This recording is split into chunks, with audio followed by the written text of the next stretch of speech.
Commander G1 stared at the massive holographic display that filled the center of the Galactic Cartographic Institute. Stars sparkled like diamonds against the dark backdrop of space, connected by glowing trade routes and patrol paths. Every civilized world in the galaxy was mapped here, from the bustling commercial hubs of the Altarian Republic to the mining colonies at the rim. But there was something wrong with the map, something that had bothered G1 for years. In the outer spiral arm, where thousands of stars should have been cataloged, there was nothing. Just empty space marked with a simple label. Human space, navigation restricted. No coordinates, no stellar surveys, no explanation. For 300 years, every species in the galaxy had simply accepted this blank spot on their maps. "Commander, you need to see this," called Minho from his workstation. The young cartographer's voice carried an edge of excitement that made G1's antennae twitch with interest. G1 walked over to where Minho hunched over his gravitational sensors. The readings on his screen showed waves and distortions that should not exist in empty space. "What am I looking at?" G1 asked. Minho pointed at the data streaming across his monitors. "These are gravitational readings from the human sector. According to our maps, this region should be mostly empty space with maybe a few small settlements. But look at these numbers." The gravitational signatures were enormous. They suggested the presence of massive stellar bodies, space stations, and orbital structures on a scale that dwarfed anything in known space. "That's impossible," G1 whispered. "The humans are barely a spacefaring species. They've only had faster-than-light travel for a few centuries." "That's what I thought too," Minho said, pulling up comparison charts. "But Commander, if these readings are accurate, there are more stars and artificial structures in human space than in the rest of the known galaxy combined." G1 felt a chill run through her exoskeleton. She had been a military officer for 40 years, had fought in 3 border wars, and had seen enough of the galaxy to know when something was seriously wrong. The math didn't add up. The humans couldn't have built what these sensors were detecting. "Have you checked your equipment?" she asked. "3 times, Minho replied. "I've run diagnostics on every sensor array. The readings are consistent across all monitoring stations along the human border." Before G1 could respond, footsteps echoed across the marble floor of the institute. She turned to see Taehyun approaching, his official council robes marking him as a high-ranking diplomat. His usually calm expression was tight with worry. "Commander, G1, Taehyun said formally. "I need to speak with you privately." They walked to G1's office, a small room overlooking the capital city of Nexus Prime. Through the windows, she could see the spires of government buildings and the busy traffic of flying vehicles. "You've been asking questions about human space," Taehyun said without sitting down. "This needs to stop." "My cartographer discovered some unusual readings," G1 replied carefully. "It's our job to maintain accurate star charts." "Some knowledge is too dangerous," Taehyun said. His voice was quiet, but there was steel in his words. "The Galactic Council has made it very clear. Human space is off limits. We don't ask questions about what's in there, and we don't send expeditions to find out." "Why?" Ji-won asked. "What? Are they hiding?" Taehyun was quiet for a long moment, staring out the window at the city below. "Do you remember the Vanguard expedition?" he finally said. Ji-won nodded. 20 years ago, a joint scientific mission had been assembled to explore the outer rim. The Vanguard and her crew of 200 researchers had simply vanished. No distress signal, no wreckage. They had last been seen heading toward the edge of human space. "They weren't exploring empty space, were they?" Ji-won asked. "The Council has its reasons for maintaining the current arrangement," Taehyun said instead of answering. "The humans keep to themselves. We keep to ourselves. Everyone is happy." "But what if they're a threat?" Ji-won pressed. "What if they're building something in there that could endanger the rest of the galaxy?" Taehyun turned to face her. For the first time since she had known him, he looked genuinely afraid. "Commander, there are some doors that should never be opened, some questions that should never be asked. The human situation is one of them." "That's not good enough," Ji-won said. "I'm a military officer.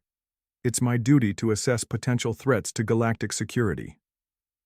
Your duty is to follow orders, Taehyun snapped. And I'm giving you a direct order from the Galactic Council. You will cease all investigation into human space immediately. You will destroy any data you've collected, and you will never speak of this again. After Taehyun left, Jiwon sat alone in her office as the twin suns of Nexus Prime set behind the city skyline. She thought about Minho's readings, about the Vanguard expedition, about Taehyun's fear. She thought about the strange reports that occasionally filtered through unofficial channels. Stories from traders who claimed to have seen massive structures at the edge of human space. Tales of ships that approached the human border and simply turned around without explanation, as if something had convinced them to leave. Most telling of all were the pirates. The Outer Rim was notorious for raids and attacks, but no pirate ship had ever been reported operating near human space. It was as if something kept them away. Jiwon made her decision. She walked back to the main cartographic chamber where Minho was still working late, analyzing his gravitational data. Pack your equipment, she told him. We're taking a trip. Where are we going? Minho asked. To find out what the humans are really hiding, Jiwon said, and why the entire Galactic Council is afraid to ask. As they prepared for their unauthorized mission, neither of them noticed that their conversation had been monitored. Deep in the government district, encrypted messages were being sent to distant worlds. Ancient protocols were being activated, and at the edge of human space, something vast and patient began to stir, sensing that visitors were coming. The galaxy was about to learn why some questions were too dangerous to ask, and why the maps had always ended at human space for very good reasons that had nothing to do with politics or territory, and everything to do with survival. The stealth ship, Silent Observer, drifted through space like a ghost, its advanced cloaking systems making it nearly invisible to sensors. Commander Jiwon stood on the bridge, watching the star charts as they approached the edge of human territory. Beside her, Minho monitored his equipment while the rest of the small crew worked quietly at their stations. How much further? Asked Donghae, the ship's pilot. He was a former military officer like Jiwon, but his experiences in the Rim Wars had left him suspicious of anything unknown. According to the charts, we should reach the border in 6 hours, Minho replied, studying his displays. But Commander, the gravitational readings are getting stronger. Whatever's out there, it's massive. Hyuna, the ship's xenobiologist, looked up from her station. I'm detecting some strange energy patterns ahead. They don't match anything in our databases. As they flew deeper into the outer rim, the emptiness of space began to feel oppressive. There were no trade routes here, no mining stations or research outposts. Just the cold darkness between stars and the growing sense that they were approaching something important. There, Nari called from the communication station. I'm seeing something on long-range sensors. The main display flickered to life, showing what lay ahead of them. At first, it looked like a wall of shimmering light stretching across space, blocking their path to the stars beyond. As they got closer, the barrier resolved into something more complex. It wasn't solid, but it wasn't empty space either. It moved and flowed like liquid, pulsing with inner light. What is that thing? Donghae whispered. I don't know, Jiwon admitted. Take us closer, but be ready to run if anything goes wrong. As the Silent Observer approached the barrier, their instruments went wild. The energy readings spiked beyond anything they had ever seen. But strangest of all, the barrier didn't seem technological. It was organic. Alive. Commander, Hyuna said, her voice filled with wonder. This isn't a machine or a force field. It's biological. The entire barrier is made of living organisms. That's impossible, Donghae said. Nothing could survive in the vacuum of space. These can, Hyuna replied, studying her readings. They're unlike anything I've ever seen. Microscopic organisms that seem to exist in some kind of collective consciousness. There are trillions of them, all working together. As they watched, the barrier began to change. The flowing patterns of light shifted and moved as if responding to their presence. Then something incredible happened. The barrier began to communicate. The first signals came through their communication systems as simple patterns, basic mathematical sequences that proved intelligence. Then the patterns became more complex, evolving into something that looked almost like language. "It's learning," Nari said in amazement. "It's studying our communications and figuring out how to talk to us." Within an hour, the barrier was transmitting messages in perfect galactic standard, the common language used by all spacefaring species. "Welcome, travelers from beyond," came the first clear message. "We have been waiting for someone brave enough to come this far." Jiwan stepped forward to the communications panel. "We are explorers from the Galactic Council. What are you?" "We are the Guardians," came the reply. "We have watched over this space for many thousands of your years. We protect what lies within, and we protect what lies without." "Protect from what?" Jiwan asked. There was a pause, and when the answer came, it carried a weight of ancient sadness. "From truth that would destroy hope, from knowledge that would bring despair, from the reality of what approaches from the dark between galaxies." Before Jiwan could ask what that meant, the barrier began to part, opening a passage large enough for their ship. "But you have come seeking answers, and answers you shall have. Enter if you are brave enough to learn what your leaders have chosen to forget." "Should we go through?" Donghae asked nervously. "We have no idea what's on the other side." The humans could have destroyed us already if they wanted to," Jiwan pointed out. "Instead, this Guardian is offering to let us pass. I think we need to see what they're hiding." As the silent observer passed through the barrier, each crew member felt a strange tingling sensation, as if something was scanning them. The Guardian organisms flowed around their ship like water, examining them with gentle curiosity. "Interesting," came another message. "You carry no weapons of mass destruction. Your intent is exploration, not conquest. This is good. The humans chose their guardians well when they befriended us long ago." "You're allies of the humans?" Huna asked. "We are friends," the Guardian replied. "When they first came to this space, they were refugees fleeing something terrible. They asked not for our service, but for our friendship. In return, they shared their knowledge and helped us grow beyond what we were." As they passed completely through the barrier, space around them changed dramatically. What had looked like empty void from the outside revealed itself to be full of hidden structures. Massive space stations materialized as their cloaking fields dropped. Entire fleets of ships became visible, patrolling the border. "Incredible," Minho breathed. "The humans have been hiding an entire civilization out here, but the most shocking sight was still to come. As their instruments adapted to see through the various stealth technologies, the true scope of human space revealed itself. Thousands of star systems, each one teeming with orbital habitats and megastructures. The gravitational readings Minho had detected weren't wrong. They were understated. "By the Ancient Ones," Donghae whispered. "There are more people living in human space than in the rest of the galaxy combined." A new voice came over their communications, speaking in clear galactic standard, but with the distinctive accent of a human. "Unidentified vessel, this is Traffic Control Station 7. Please state your business in human space." Jiwan took a deep breath before responding. "This is Commander Jiwan of the Altarian Survey Corps. We're here seeking answers about why human space is restricted on our star charts." There was a long pause. Then, "Commander Jiwan, you are cleared to proceed to coordinates that are being transmitted to your navigation system. A diplomatic escort will meet you there. Be advised that what you are about to learn cannot be unlearned, and once you possess this knowledge, you will share responsibility for it." As their ship changed course toward the meeting point, Jiwan wondered what knowledge could be so dangerous that an entire civilization would hide from the galaxy to protect it. She was about to find out that some secrets were kept not to gain advantage, but to preserve hope. Behind them, the Guardian barrier sealed itself again, and the microscopic organisms that composed it sent a message to the depths of human space. "The questions have begun. Prepare them for the truth."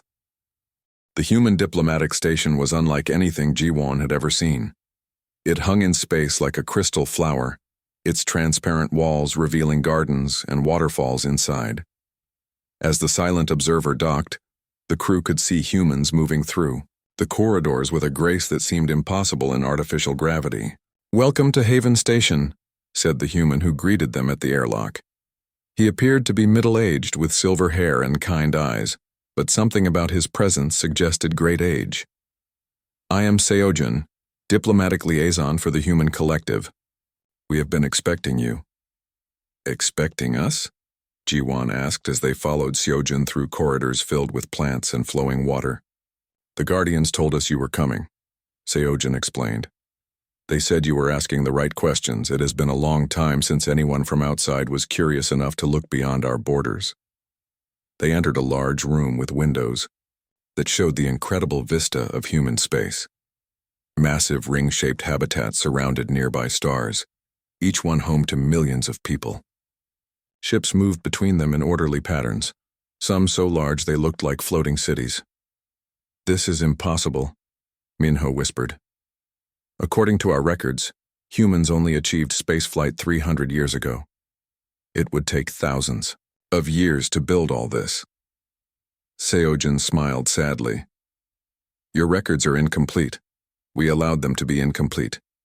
It was necessary for the protection of all galactic life." A door opened, and another human entered. She was tall and graceful, with the bearing of someone accustomed to dealing with vast amounts of information. "Commander Ji-won, I am Yoonji, keeper of historical records. Seojun asked me to explain our situation to you."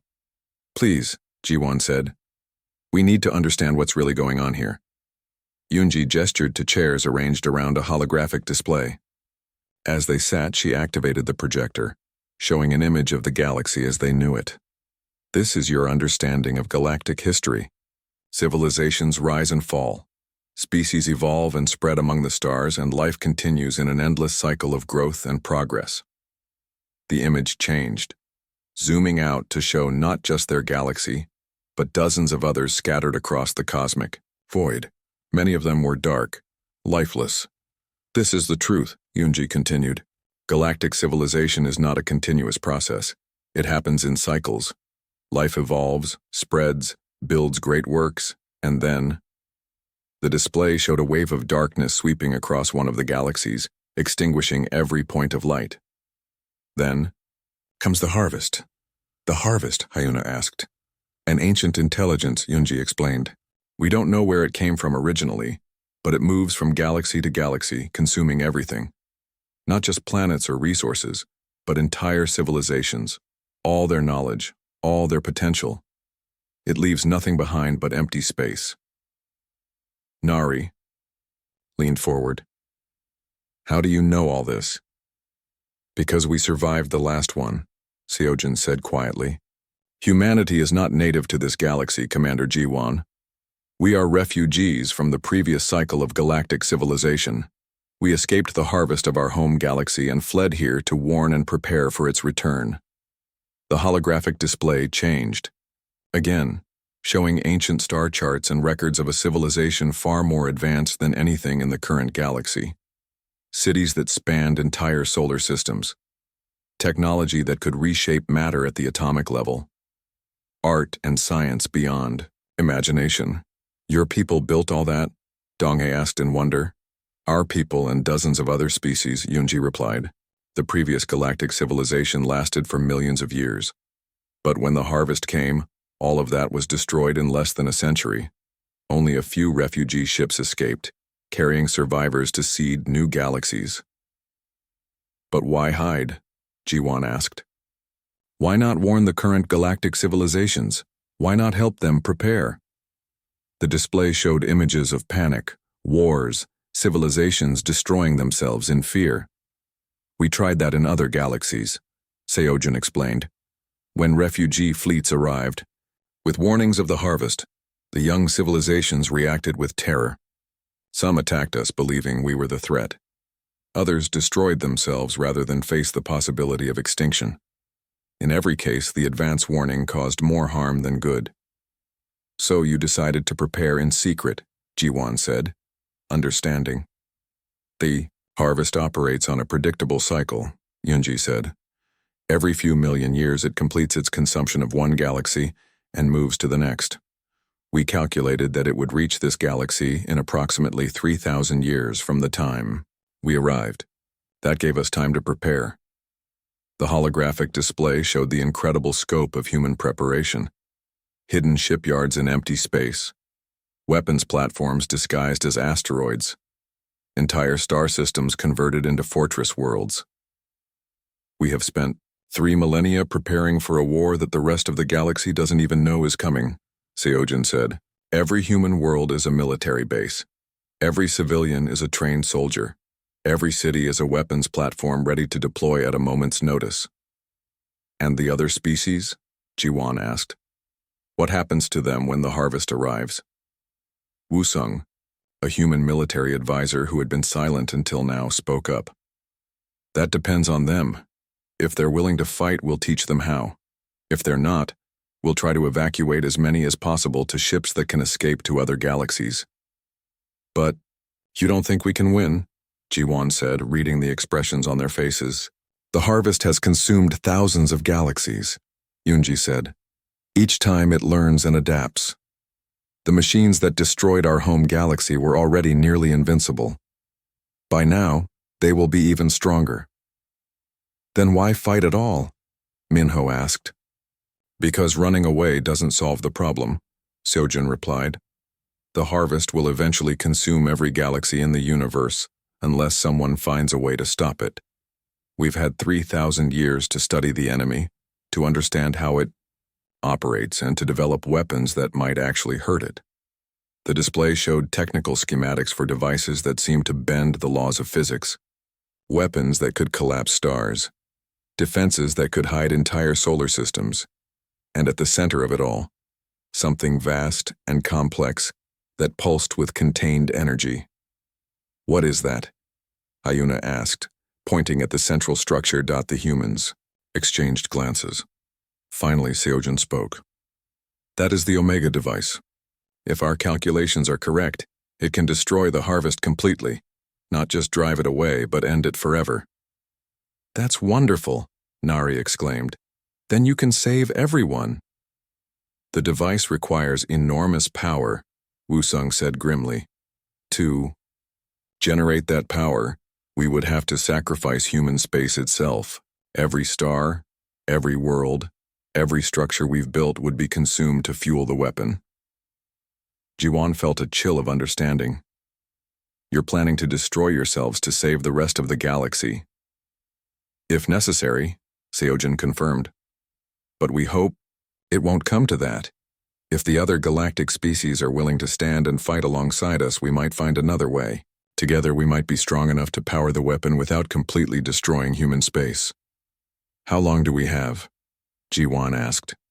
Yunji checked her displays.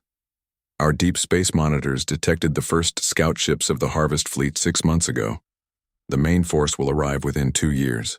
2 years to convince an entire galaxy to fight an enemy they don't know exists, using weapons they don't understand, in a war they might not be able to win, Jiwan said.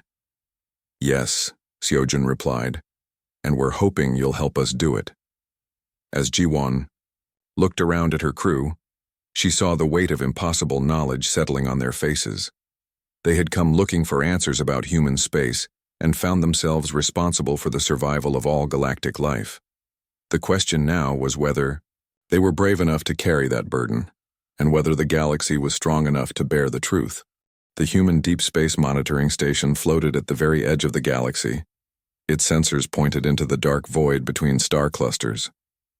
Jiwan and her crew had been brought here by Chae-young, a human fleet admiral whose calm demeanor couldn't hide the weight of terrible knowledge. What you're about to see will change everything you thought you knew about the universe, Chae-young said as they entered the station's main observation deck. Our sensors can detect objects moving through intergalactic space. For the past year, they've been tracking something that defies description. The main display activated, showing a 3-dimensional map of local space. Their galaxy appeared as a bright spiral of stars, beautiful and full of life. But approaching from the darkness beyond was something else entirely. It looked like a swarm at first, millions of dark objects moving in perfect formation. But as the scale became clear, Jiwan realized each of those objects was enormous, ships the size of moons, structures that dwarfed entire star systems, a fleet so vast that it stretched across light years of space. The harvest, Chae-young said simply. Exactly as our ancestors described it, but larger than ever before. It has grown stronger with each galaxy it has consumed. Jin Huan, the human, war coordinator, manipulated the display to show estimated approach vectors. At current speed, the advanced scouts will reach the outer rim in 18 months. The main fleet will arrive 6 months later. How many ships? Donghae asked, his military training making him focus on tactical details. We estimate over 10 million primary vessels, Jinhuan replied. Each one capable of destroying entire solar systems. And those are just the ones we can detect. There are likely many more using stealth systems we can't penetrate. Soman, a human scientist working on anti-harvest weapons, brought up additional data. We've been analyzing their transmission patterns and energy signatures. The harvest isn't just a fleet of ships. It's a single collective intelligence that has been growing and learning for millions of years. Like a hive mind? Huna asked. More complex than that, Soman explained. Imagine every civilization it has ever conquered, becoming part of its consciousness. All their knowledge, all their experience, all their strategic thinking absorbed and used to make it stronger. The implications were staggering. The harvest wasn't just using advanced technology. It was using the combined wisdom of every species it had ever destroyed. How do you fight something like that? Minho asked. Chae-young gestured to another display showing human defensive positions throughout their space. We've been asking ourselves that question for 3,000 years. The answer is that you don't fight it conventionally. You make the cost of victory so high that it chooses to move on to an easier target. Has that ever worked before? Jiwan asked. Once, Jinhuan said. About 15 million years ago in the Andromeda Galaxy, a coalition of species managed to inflict enough damage that the harvest withdrew and sought another target. But the cost was enormous. Over 90% of all life in that galaxy was destroyed in the process. And now the harvest is stronger than it was then, Chae-young added. It has learned from that defeat. Our intelligence suggests it won't make the same mistakes again. Jiwan studied the tactical displays, trying to understand the scale of what they were facing. What would it take to mount a successful defense? Every ship in the galaxy, Jinhuan replied without hesitation. Every weapon system, every orbital platform, every military asset of every species working in perfect coordination. And even then, our projections show only a 30% chance of inflicting enough damage to make the harvest retreat. What about the Omega device you mentioned? Nari asked. Could that change the odds? The humans exchanged glances. Finally, Soman spoke. The Omega device is based on principles we learned from studying harvest technology, recovered from ancient battlefields. In theory, it can generate a destructive wave that would completely annihilate the harvest fleet. In theory, Jiwan pressed. We've never been able to test it at full power, Soman admitted. The energy requirements are beyond anything we can safely generate. To power the device for a galaxy-wide effect, we would need to convert the entire mass energy of multiple star systems. Chae-young walked to a window that showed the lights of human space in the distance. That's why we've been preparing for 3 millennia. Not just to build weapons and ships, but to be ready for the ultimate sacrifice. If the Omega device is our only hope, then human space will power it. Every world, every habitat, every person we've ever built or born will be consumed to create the energy needed to destroy the harvest forever. The silence that followed was deafening. Jiwan looked at her crew and saw her own horror reflected in their faces. An entire civilization was prepared to commit suicide to save the rest of the galaxy. There has to be another way, Yuna said desperately. Maybe, Chae-young said. If the other galactic species are willing to contribute their resources, We might be able to power the device without completely destroying human space, but that would require unprecedented cooperation and sacrifice from everyone. How much time do we have to convince them? Jiwan asked. Jinwan pulled up a timeline showing key dates and decision points. The Galactic Council would need to begin coordinating defensive efforts within the next 6 months. Ship construction, resource allocation, training programs. It all takes time. If we wait too long, even perfect cooperation won't be enough. And if they refuse to believe us? Donghae asked. Then we implement the contingency protocol, Chaeyoung said grimly. We reveal ourselves completely, deploy all our hidden assets, and fight alone while evacuating as many civilians as possible to escape ships. How many could you save? Jiwan asked. Maybe 1% of galactic population, Somin said quietly. Enough to seed new civilizations in other galaxies, but nothing more. The weight of that number settled over them like a physical thing. Jiwan thought about the billions of people living their lives throughout the galaxy, unaware that their existence hung by such a thin thread. There is one more option, Chaeyoung said after a long pause, something we've been reluctant to consider. What is it? Jiwan asked. We could broadcast the truth to every world, every species, every person in the galaxy simultaneously. Complete transparency about the threat, about our preparations, about what's at stake. Let every individual choose whether to fight or flee. That would cause massive panic, Jinwan objected. Civilizations could collapse before the harvest even arrives. Maybe, Chaeyoung agreed. Or maybe the truth would unite them in a way that diplomatic negotiations never could. Sometimes people rise to meet impossible challenges when they understand what they're fighting for. Jiwan looked out at the approaching darkness beyond the Teo galaxy's edge where the harvest fleet continued its relentless advance. In 18 months, everything would change forever. The question was whether the galaxy would face that change united in purpose or divided by fear. Commander, Chaeyoung said, you and your crew are the first non-humans to learn the full truth in over 1,000 years. The decision of how to proceed may ultimately rest with you.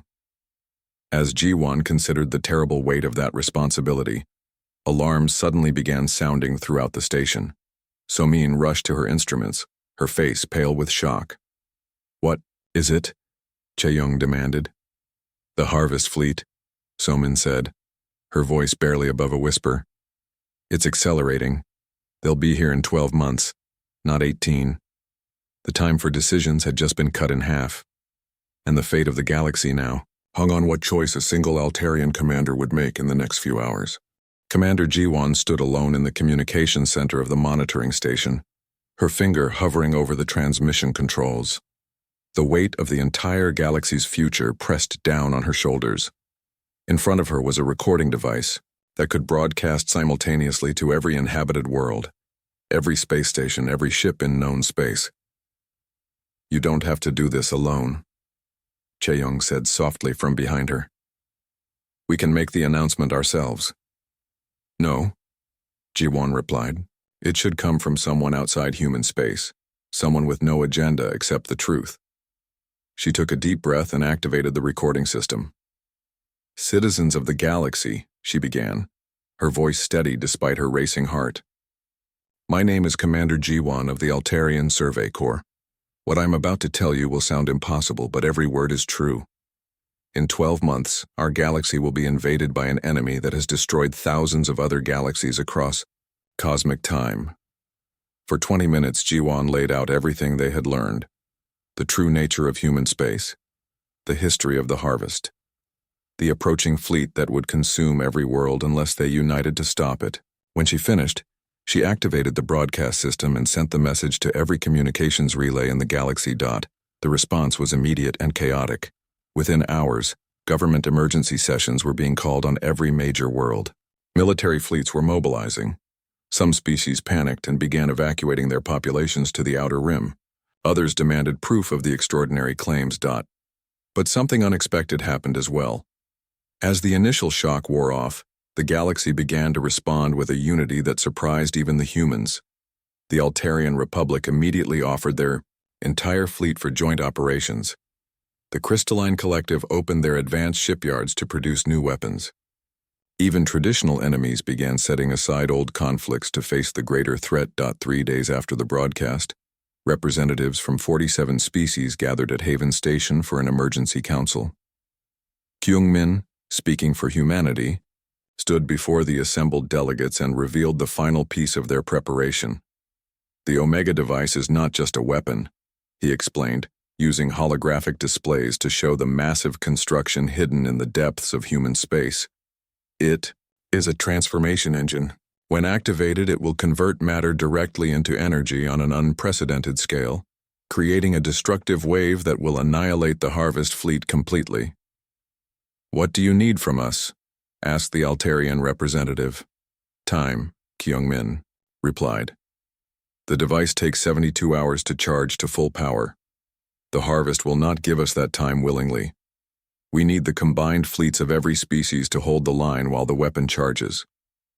"And after it fires?" asked the crystalline delegate. Kyung-min's expression grew somber. "Human space will cease to exist. Every star system, every habitat, every world we have built will be consumed to power the device. Our civilization will sacrifice itself to save the galaxy." The silence that followed was profound. Finally, the elderly representative of the Vorn Confederacy spoke. "You would destroy yourselves to save us?" "To save the future," Kyung-min corrected. "The Harvest cannot be allowed to continue. If we succeed here, no other galaxy will ever face this threat again." Over the following weeks, the galaxy transformed with desperate efficiency. Shipyards that had built cargo vessels switched to producing warships. Peaceful species learned the arts of war. Ancient enemies shared technology and resources. The humans revealed their hidden military assets, and the galaxy's defensive capabilities multiplied overnight. But the Harvest continued to approach, and long-range sensors revealed the true scope of the threat. The fleet that emerged from intergalactic space was larger than their worst estimates. Ships the size of small moons formed the vanguard, while behind them came vessels that dwarfed entire star systems. The final battle began at the galaxy's edge, where Young-ho commanded the human dreadnought. Endurance as part of the largest fleet in galactic history. 10 million ships from dozens of species faced an enemy that seemed infinite. "All ships, this is Admiral Young-ho," came the transmission across the Allied fleet. "Today we fight not just for our worlds, but for every world that will ever be. Today we prove that some things are worth any sacrifice." The battle was unlike anything in recorded history. Entire solar systems became battlegrounds. Stars were weaponized and thrown at enemy formations. The Harvest machines adapted to every tactic, learning from each exchange and becoming more deadly. For 3 days, the Alliance held the line. Ships were destroyed by the thousands, but for every Allied vessel lost, the Harvest paid a price. Species that had never fought together coordinated attacks with precision. Born of desperation. Deep in human space, the Omega device charged slowly toward full power. Soman monitored its progress while evacuating the last civilian populations to escape ships that would carry them beyond the galaxy's edge. 60% power, she reported to the command center. "We need 18 more hours." "The fleet can't hold that long," came Young-ho's transmission from the front lines. "The Harvest is breaking through. They'll reach human space in 12 hours. Kyung-min made the hardest decision in human history. "Begin early activation. We'll fire at 80% power and hope it's enough." As the Omega device prepared for its final activation, the surviving ships of the Alliance made their last stand around the device itself. The Crystalline Collective's crystal ships sang death songs as they shattered against Harvest dreadnoughts.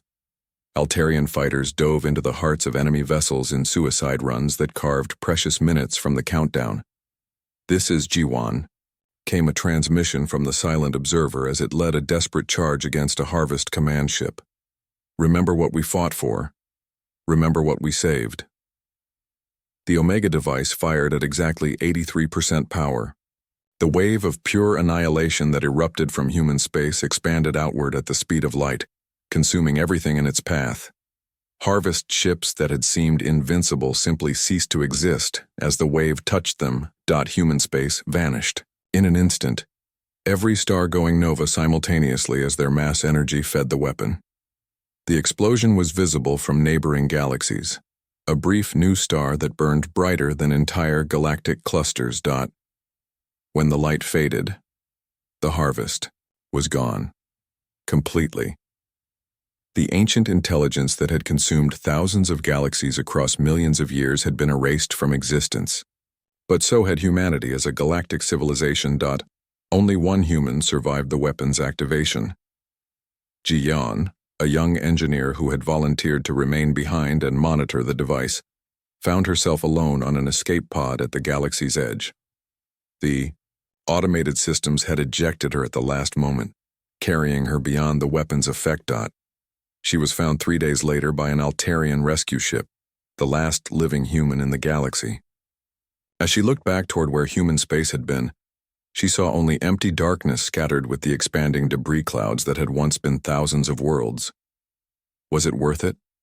Ji-Wan asked when she visited Ji-Yan in the medical bay. Ji-Yan looked out at the stars, which now shone safely in a galaxy free from the threat of harvest. "Ask me in 1,000 years," she said, "when new civilizations are exploring those empty spaces where my people used to live, when children are born who will never know the fear of annihilation, when the universe is free to grow and dream without looking over its shoulder at the darkness."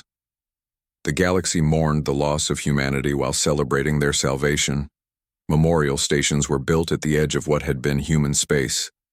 The empty region was declared sacred, never to be colonized or developed. And Ji-Yan, carrying the memory of her entire species, chose to live among the surviving peoples of the galaxy.